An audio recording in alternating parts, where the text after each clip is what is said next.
Mamma mia! Salut les amis et bienvenue dans cette vidéo des Teachers du Net. Alors dans cette vidéo, pas de TP non plus, mais on va voir quelque chose de très important, la différence entre la méthode add et la méthode set. Alors vous pouvez être tenté de me dire, mais on a déjà vu cette différence. Tu avais dit que la méthode add permet d'ajouter un élément à la fin du tableau et la méthode set permet de modifier un élément au niveau de notre tableau dynamique et un indice donné.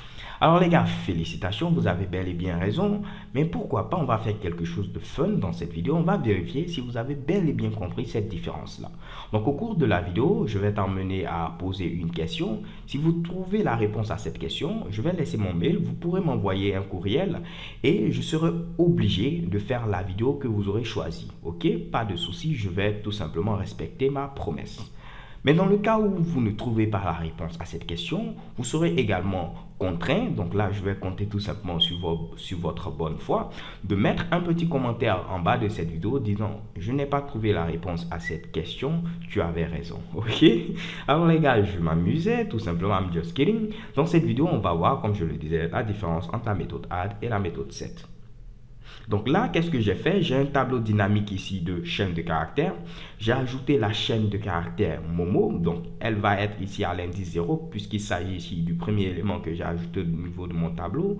Donc, si je demande à afficher l'élément à l'indice 0 en mettant ici array.get0, il va m'afficher Momo. On va le confirmer. Je lance l'exécution de ce code et chez Kebam, vous voyez, j'ai bel et bien ici Momo. Jusque-là, rien de bien compliqué pour vous. On va voir également si j'essaie tout simplement de modifier l'élément à l'indice 0 en mettant ici array.set. Je modifie l'élément à l'indice 0, ce n'est plus Momo, je vais mettre ici Toto. Donc là, vu que j'ai modifié l'élément à l'indice 0, lorsque je vais demander maintenant de l'afficher, il va m'afficher Toto et non Momo. Je lance l'exécution de ce code et chez Kebam, j'ai Toto. Donc là, on avait bel et bien raison. Première question que je vais poser dans cette vidéo, qu'est-ce qui va se passer si je demande à afficher l'élément à l'indice 1? Donc je mets ici 1. Donc je vous laisse le temps de réfléchir et vous pouvez mettre cette vidéo sur pause. Dès que vous avez la réponse, vous appuyez maintenant sur le bouton play.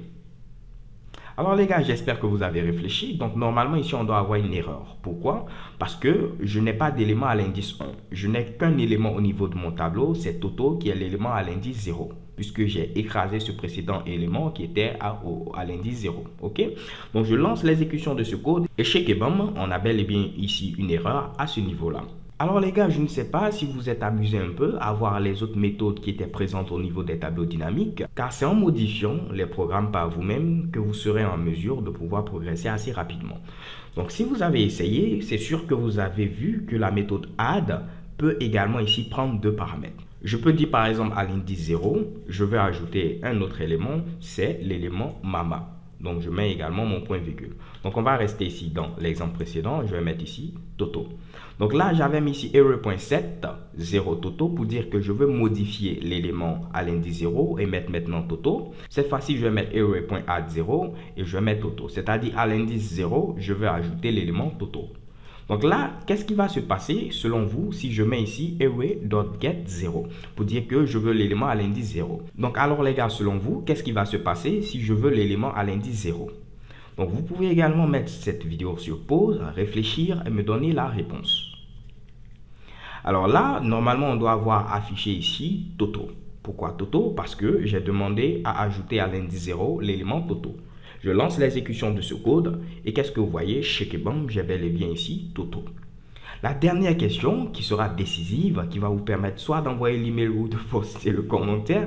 Donc, qu'est-ce qui va se passer si je demande à afficher maintenant l'élément à l'indice 1?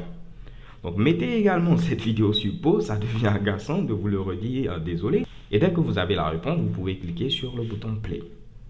Alors, qu'est-ce qu'on va avoir ici comme résultat? On va avoir ici comme résultat Momo. Si vous avez dit une erreur, c'est que vous vous êtes bel et bien planté.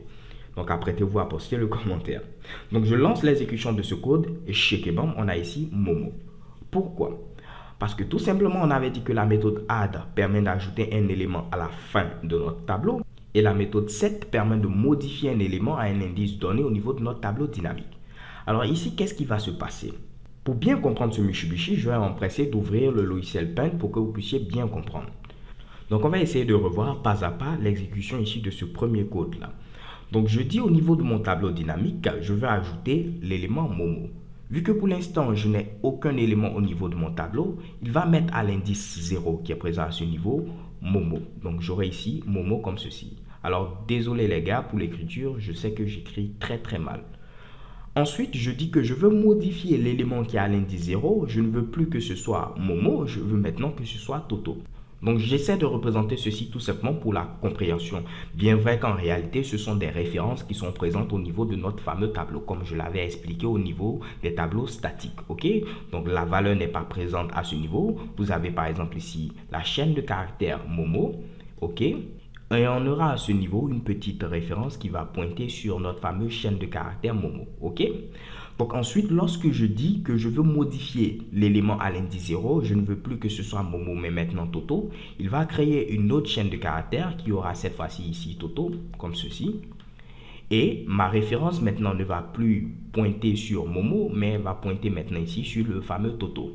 Raison pour laquelle lorsque je demande à avoir l'élément à l'indice 0, donc si je mets ici 0, lorsque je demande à avoir l'élément à l'indice 0, il va me retourner Toto. Je lance l'exécution de ce code et chez bam, j'ai bel et bien ici Toto. Par contre, lorsque je demande à avoir l'élément à l'indice 1, il va me retourner tout simplement une erreur parce que je n'ai qu'un seul élément, c'est l'élément à l'indice 0. Bien. Donc, je vais effacer tout ceci et maintenant, on va voir ce qui va se passer lorsque je vais modifier le fameux set par la méthode add. Donc, je mets maintenant ici add. Oups, comme ceci. Donc là, je demande à ajouter Momo, donc il va l'ajouter comme premier élément, vu qu'on n'a pour l'instant aucun élément au niveau de notre tableau, donc la fin est égale au début. Et lorsque je mets ici add 0, cela ne veut pas dire je veux modifier l'élément à l'indice 0. Cela veut dire tout simplement, je veux ici ajouter un élément à l'indice 0. Add pour dire ajouter et non modifier.